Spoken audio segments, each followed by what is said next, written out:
question this kind of goes to Councilman Greenwell's point from earlier. So in the things that we build, the city owns them, and then we typically have a private operator. Do we have any idea of how that would work with this, where it's a restoration, partially the restoration of a building? Is there a model for that, how that would work as far as the city owning or having ownership in some way? I think Amanda's the best. Yes, the city or a city public trust would need to own the property. We could do a leaseback option for operation.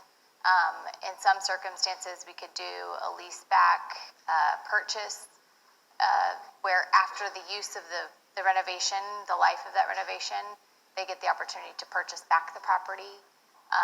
So there are some options there, but yes, we do need to own the property or one of our city public trusts. I assume, we haven't specifically had that conversation, I assume you've contemplated that possibility, that if we did move forward, ultimately the city would take ownership of the property.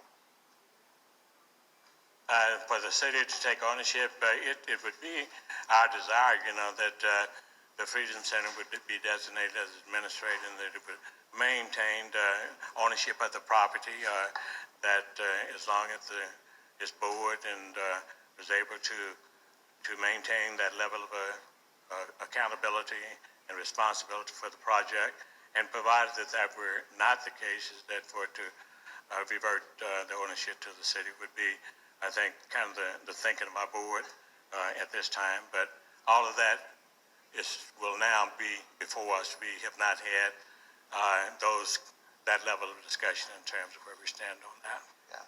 Well, I think what Amanda's saying is we would have to own it, but obviously we would have a contract with your organization for its operation.